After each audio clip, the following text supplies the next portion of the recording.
College is more than a place. It's a journey. Welcome to the Two Night Show, where we explore the moments and ideas that shape us and the impact we make through conversations with Green Knights and other inspiring voices.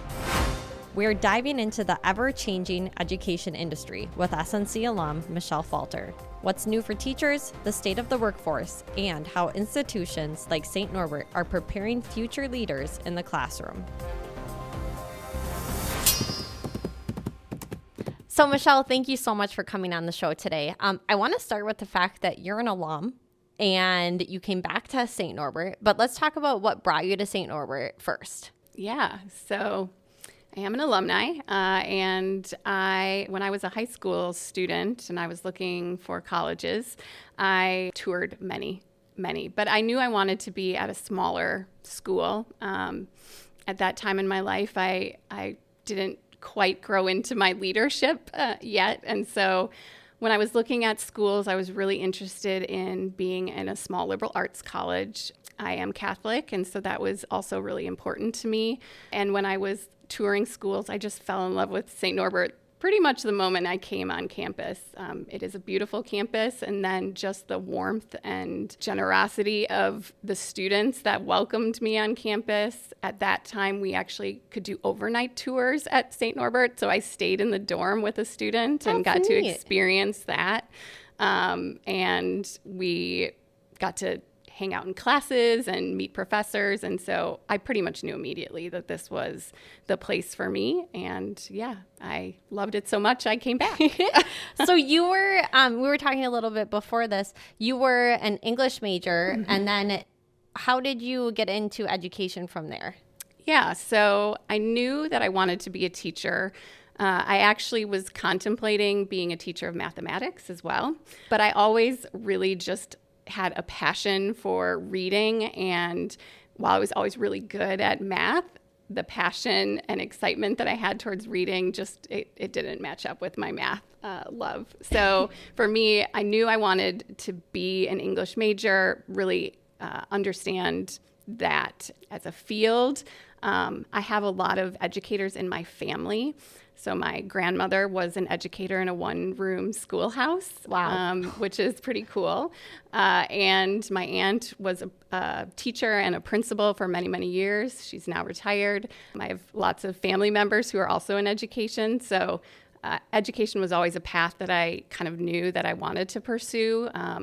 And I knew I wanted to work with children and develop that love of reading and writing as well.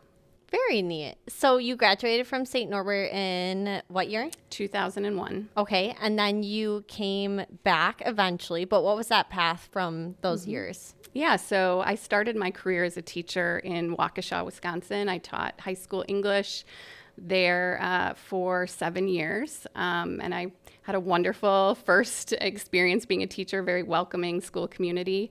I decided then I wanted a little change, so I started teaching internationally.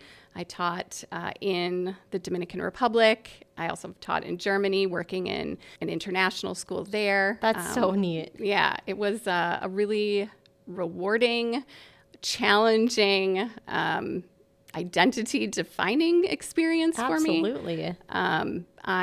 I learned a lot about how to be independent. I learned how to adapt to different school situations. The schools in each of those countries had very different resources and models of education. When I was in the Dominican Republic, we had to watch out for hurricanes, and the water would come through our bricks in our school. And if we had anything on our walls, it would all be ruined. So little things like that where you don't even imagine that that's something you'd have to think about as a teacher. It kept me on my toes for sure. For real. Yeah. So that school had very limited technology. So I really learned how to be creative with the limited resources I had.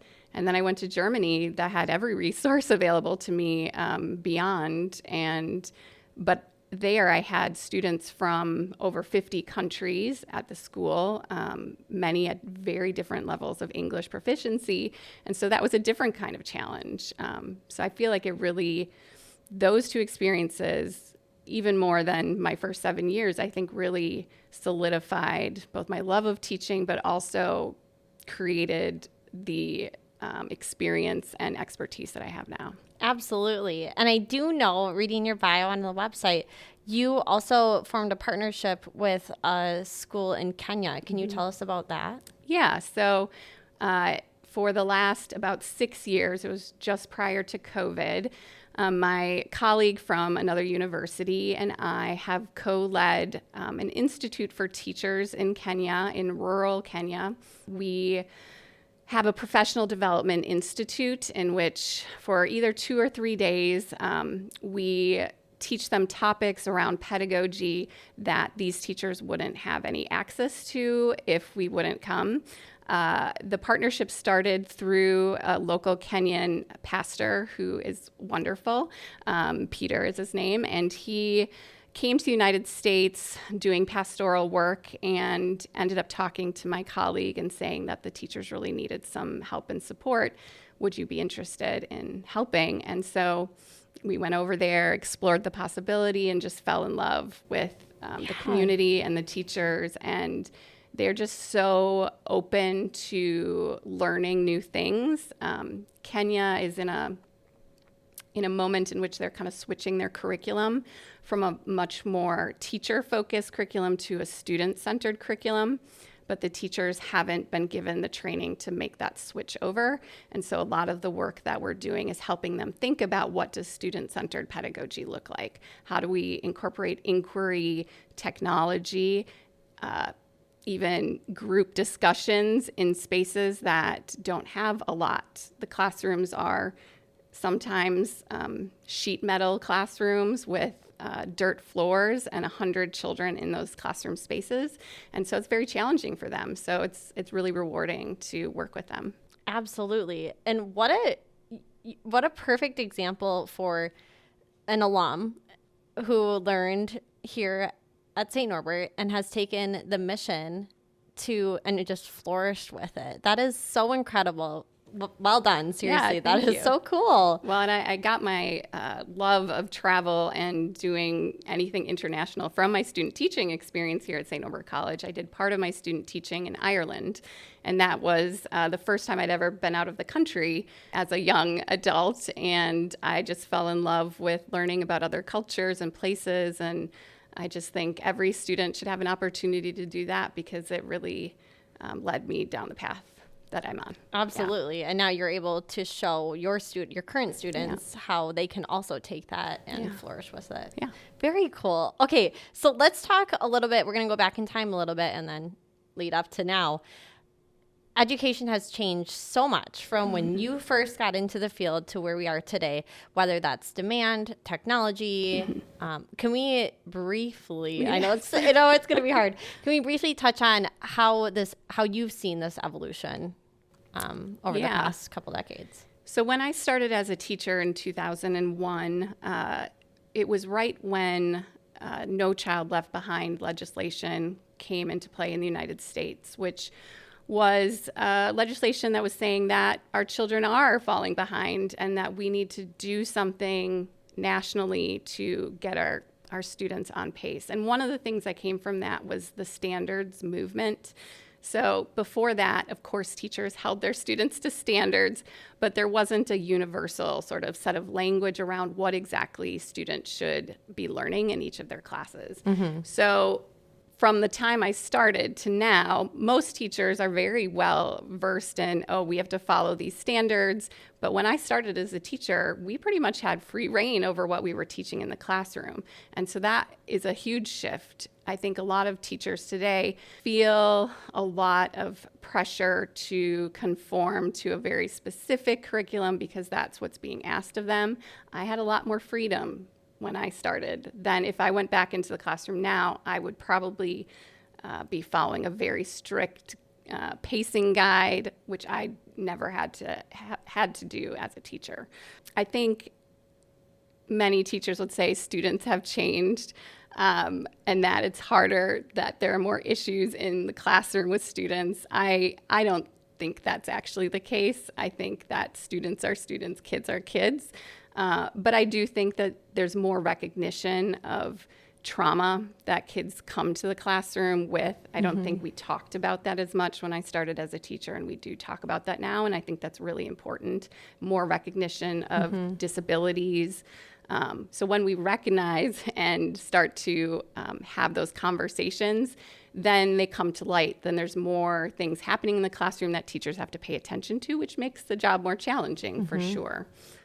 Technology is definitely a huge change. When I started as a teacher, we were taking attendance using Scantron bubble sheets. Yep. And now that's all done through the computer. And so there's just so many ways in which technology has changed. And I didn't have to really deal with cell phones in the classroom.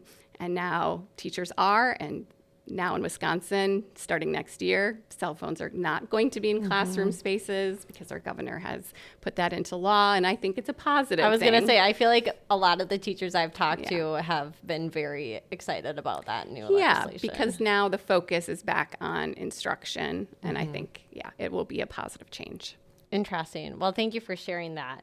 Let's talk a little bit now about the St. Norbert College Education Program.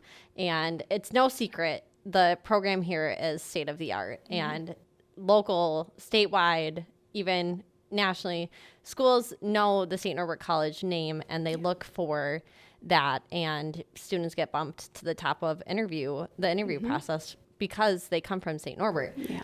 How do you representing the education program, how do you set students up for success so that they are able to succeed so well in the classroom? Yeah. Thank you for shouting out our program, because it is a wonderful program, which is why I've come back into this space. I think there are many things that we do here at St. Norbert. One is that our students are working in classrooms from the very first semester, and so students can feel confident that this is a space that they want to work in. So pretty much every class that they have in our education department is a class in which they are working with students, whether it's after school programs or in school. They have so many hours and opportunities to be with a teacher, be with students, work in small groups, and we give them the knowledge in the class to feel successful in those spaces. And we support them by having lots and lots of guided conversations and reflection with supervisors. So they're constantly reflecting, improving on their practice. I think our students, because we have smaller class sizes here at St. Norbert College, they get more in that one-on-one attention to develop as a teacher and build that confidence. I think our students are great cheerleaders for each other. There is a community here at St. Norbert College in which they really do help each other to be successful. And I think the professors genuinely, my colleagues genuinely care about our students. I think every college would say that, but I think ours really, really spend the time. We don't just have office hours. We invite our students to be a part of our conversations outside of classes in many, many ways. And I think that helps to build that confidence. Can you talk a little bit about the connections that you have with the local districts for placements, for teaching while you're in college, and then how that can lead to jobs after? Yeah. So I think any great education program relies on great partnerships with our local schools, and we're fortunate that we have great partnerships with both our Catholic schools and our public schools, and we place our students in as many different contexts as we can. And I think, going back to your previous question, I think that's a part of what leads to confidence in going in whatever school space, so that when they get hired, right, they feel comfortable in those spaces. So we, for example, in our first year, we have a partnership this year with a local Catholic school, St. Bernard's. Our students actually developed activities and lesson plans in which St. Bernard students came on our campus to understand what it's like to be at college. That's so neat. Which these are 6th and 7th graders that came. And so they got to experience college, understand even like, what is a major? What is a minor? What does that mean? And how might I start thinking about that in 6th and 7th grade? And our students developed activities around career, around just thinking about your identity and interests and things like that. We have so many partnerships throughout rural and our city area schools as well. We have a partnership with CISA 7, 8, and 6, because they're kind of all around us right now. Yeah. And if we place students in rural schools, we can actually get them some grant money to work in those schools, which is a nice perk for our students, which is a statewide grant that allows us to try to build partnerships with rural schools. That's wonderful. Yeah. I did not know that. I don't want to bury the lead here, but did I see that there was a certain job percentage placement rate that we might want to mention as well for our ed students? Yeah. So our students, if they are actively pursuing a teaching position, we have 100% placement rate of the last 4 years. That's incredible. Yeah. And what a great thing for not only students to hear, but also prospective parents of those students, because they can have confidence in their investment. Right. That's really neat. That's really great to know. And our local school principals will often say to us, our students at St. Norbert go to the top of their pile because they know that they're really well prepared. And they've had students from other universities in their buildings before. And our students often walk in day one ready to go. They still get mentorship and training as first-year teachers, but they don't need as much because they are prepared. And many of our students actually take on leadership roles pretty instantly because they have knowledge that some of the teachers who've been in those schools for many years don't have. So that's great. Yeah. Wow. Not only do students learn and get to be in the classroom when they're here, but I met with you and a few other students last spring to talk about a bigger issue facing not only teaching students in this area, but student teachers across the state. There's a growing problem where they are not supported the way that other states support student teachers. And this was it called Coffee and Conversations with legislators, I think. Legislators. Okay. Yeah. So you guys went to the Capitol. You had a number of students that went with you. Can you talk about what the purpose was with that, and then we'll dig a little deeper in? Yeah. So right now, when you are finishing your education program and you go into student teaching, you are paying the college for the privilege of learning how to be a teacher in a classroom space. And that is a full-time job in reality for our student teachers. You're in the classroom every day. You're preparing every single day. It's a full-time job. Doing all the things that the teacher who's being paid is doing, but you're not getting paid for that. And many of our students have financial, debt and other things that they're trying to take care of. That makes it really hard when you are full-time working. You're working 40 hours plus, and then having a part-time job on top of that just to make ends meet. It is a growing concern across the United States that people are not entering education because they don't have enough funds to support that path. And so this opportunity was presented to us to speak with legislators to try to push for legislation to bring a stipend to student teaching so that they would get some money while they're student teaching as incentive to stay the course, become a teacher. Wisconsin supports you on this path because there is a teacher shortage. There's a teacher shortage nationally. There's a teacher shortage in Wisconsin, and that shortage is growing every year in the last 10 years. So we were there, and our students represented St. Norbert really well to talk about their experience as student teaching, because legislators don't really know what student teaching is. I mean, we have an idea, but it's helpful to have actual humans and their stories. Yes. And there is bipartisan support for this, which is wonderful, but it often, in the end, gets cut from the budget when it comes in reality. So it hasn't passed yet, but we are hoping and continue to push to have this because our neighboring states do have stipends, and we could be losing out on teachers because of that. Yeah, it's a problem that kind of, it starts smaller, but in reality, it just leads to a huge problem. Yeah. It's so neat that your students were there to advocate for not just themselves, but for the rest of student teachers. Yeah. when you were there and watching your students talk with these legislators, like that can be an intimidating process.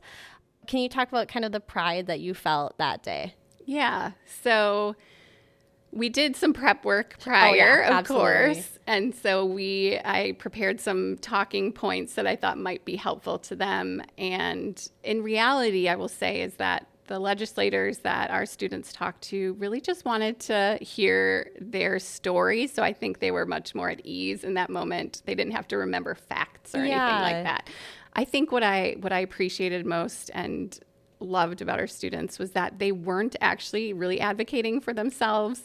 They were really thinking about the future of the profession and the fact that they know so many people who are struggling.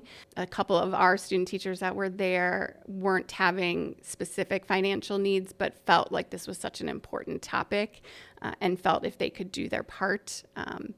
Two of them were our history education students, and so this was fun for them to also see how legislation happens, and they could bring that back into their classroom and say, I talked to our state legislators. And yeah, it was just a really amazing moment to see them sort of step up and into leadership.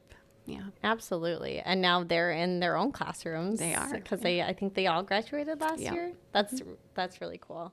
Part of the conversation was to also help mentor teachers. Can you talk a little bit about what the push is for that?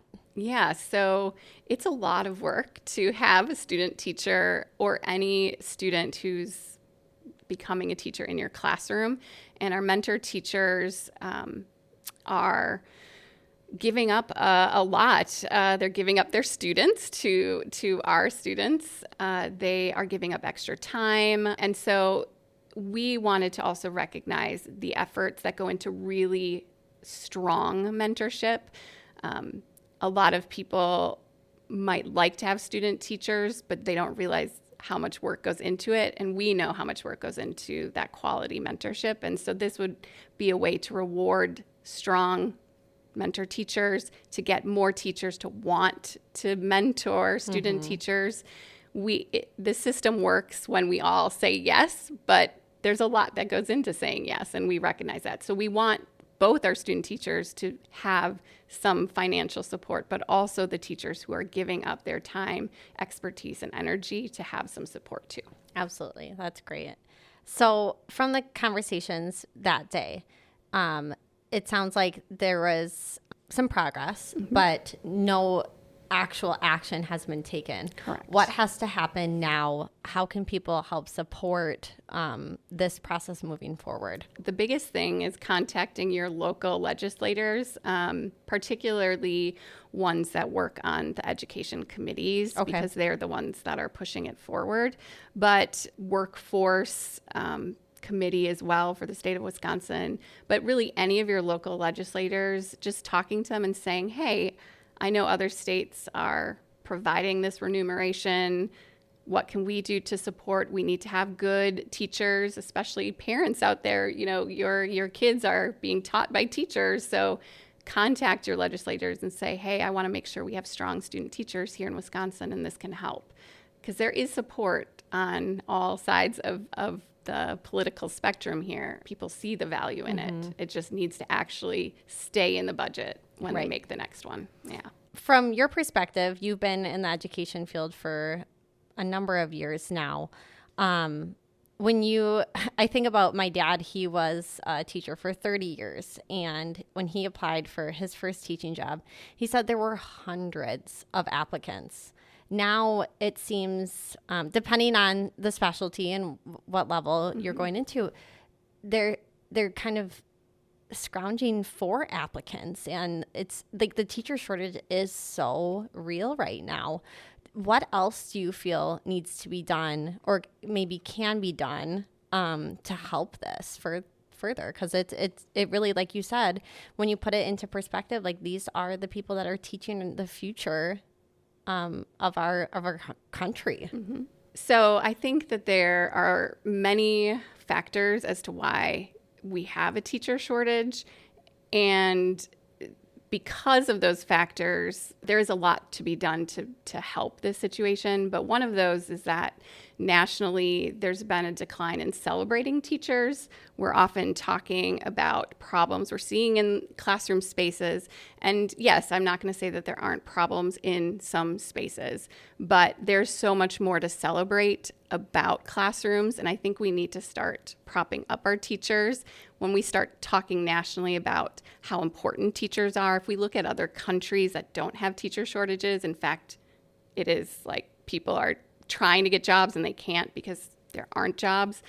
It's because they are celebrating their teachers and holding them up in high regard. And I think we need to return to that, because when people see that as a career that people value, then people want to go into that field. And so teaching is a hard job. And I think people sometimes take for granted how much work goes into being a teacher. It seems easy on paper. I guarantee you, if you're not a teacher, it's not as easy as it looks. Yeah. I think the other thing, too, is that there needs to be financial reasons to support the high needs areas. So special education, math, science, technology, those are harder areas to get teachers in because the industry outside of education pays so well that in comparison to teaching, the amount of money you're making is quite a bit different. So how can we get teachers when, if you go into industry, you're going to make 20 to 50,000 more starting off the gate. So nationally, we need to talk about teacher salaries because that will help. Now, what can we do about that? Again, we need to talk to our legislators. Okay, so it kind of starts there too. Yeah. Okay. When it comes to putting your students, they went to the Capitol and they put a face to the issue. How do you feel that students can help lead this charge moving forward? So I think social media is a great way for our students to be talking about this. We have an organization for education students on campus called Aspiring Educators, which is part of a larger network of aspiring educators across colleges. I think through that organization, but also their own social media, is talking about teaching as a profession and the needs that are out there and tagging important people. Yeah. I think social media can be used for real positive things if we want it to. And I see sharing those stories will help for sure. Absolutely. Okay, so we have talked about some serious issues. Now I want to kind of lighten the mood. We're going to get into our lightning round to get to know you more. All right. So we will start off with some like S&C focused questions and then kind of transition. We have a minute. Okay. All right, so I'll have time to start the clock. All right, your favorite spot on campus? Ooh, I'm going to have to say the Children's and Curriculum Library, which is within our library. I love books, so that is a really cute and cool place. Good answer. If you could go back and pick a classroom, would you do early ed, elementary, middle, or high school education? High school. Okay. Your favorite cat food? Ooh, that's a tough one. There's so many. Probably the potato bowl that they do. That's pretty good. That's everybody's. You went to school in Georgia and Wisconsin. Which weather do you prefer? The weather in the South. I wish I could say I like cold weather. Yeah. I prefer the warm weather. It's just so long. Your favorite book? Oh, you're asking a former English teacher a favorite book. That is like the hardest question. I'll say my favorite book to teach was Of Mice and Men by John Steinbeck. I actually named my 2 cats after the characters. That's so special. I love it. Okay. Something on your resume that might surprise your students?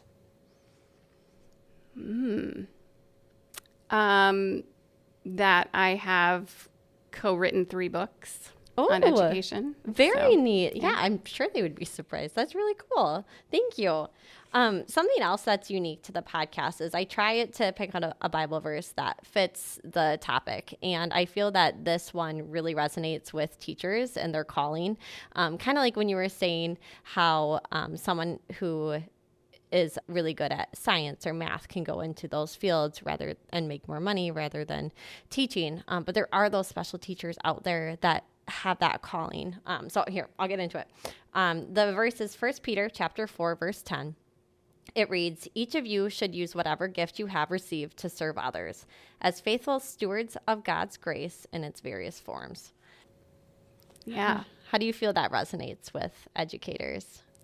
Yeah, I think being a teacher is a calling to serve others, particularly children and their families. And I think each of us bring to the table our unique strengths and passions and interests. And as a part of God's community, we are called to share those graces with other people. And I think educators feel that call even more because it is a passion. It's a love for kids and wanting to see them grow and succeed. And not everybody has that calling. Working with kids is challenging, but we all bring to this our unique strengths to the table. So I love that.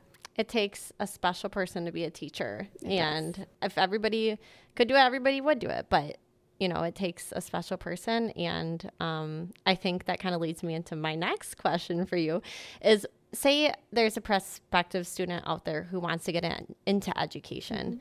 What should they know from your perspective?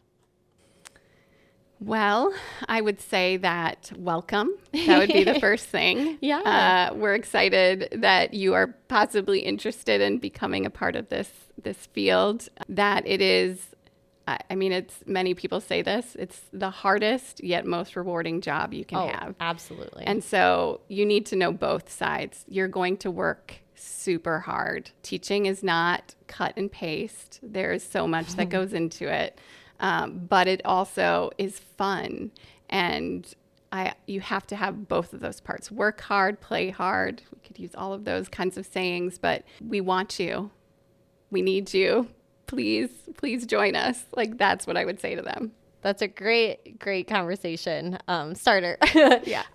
When it comes to students here at St. Norbert, what do you often hear from them on why they chose this school to lead them forward on the path to becoming a teacher? Yeah. So I think we emphasize a lot of those field experiences in schools, and I think that is one of the selling points for sure, especially that first year project in which they're working with kids right away in semester one. That often is what they're telling us is that sold them. I think the other thing too is talking to our education students that are here is the best example to them of why they should come, because our students are really happy and excited to be here, and so they share that love with them. And then I think too, the fact that they can experience both thinking about education in general ways, but also how do you infuse your Catholic faith if you are Catholic. There isn't another Catholic university in this part of Wisconsin, and so this is a really great place to become a teacher if you're interested in Catholic education. Absolutely. And I think something that people forget about is that when you go into education, you're not necessarily going to be stuck in a classroom for your entire career. There are so many different paths that you can take. Someone told me that across the river at the Unified School District of De Pere, almost the entire leadership team is made up of S&C alums. And I thought that was so neat. And there's probably a further story that needs to be done, and I'll be looking into that. But it just shows like you can do so much more, not just in the classroom, but outside the classroom as well when you become an education major. Yeah, for sure. We have students that go on to get their master's degree in things like school psychology or counseling of students, or even social work. So it can be a pathway to other careers that are adjacent to education, but also within the field. If you have an education degree, you are learning how to manage other people. It might be adults in an educational space. There's a lot of corporate jobs now that are looking for educational training. How do you train your employees? And they look for educators. Educational technology is a huge field. There's so many curriculum design companies that need educators, but you're not in the classroom, but you're still doing education things like planning and all of that. And then within schools, I think there's so many opportunities for being a leader and moving your way up if you want to go into administration or curriculum and instruction work at a district office, or go on and get a PhD and become a teacher educator. Or maybe you could find yourself in a classroom overseas. Exactly. Who knows what you'll do. So for our listeners, if they want to know more about the program here at St. Norbert College, a great way is to go to snc.edu. But you also had mentioned the social media platforms that you guys have. What are you on? Yeah, so we have a great Instagram account that's actually run by one of our education students, and she's doing a fabulous job, and we love to share different things that are happening within our majors and student perspectives, faculty perspectives. We celebrate our students when they get their jobs so we can see where they end up. So it's a really great space. I encourage everybody to check it out. Awesome. Well, thank you so much, Michelle. Thank you so much for coming on the show and sharing your story and the St. Norbert story further. And thank you so much for listening, and hopefully we'll catch you next time. Thank you.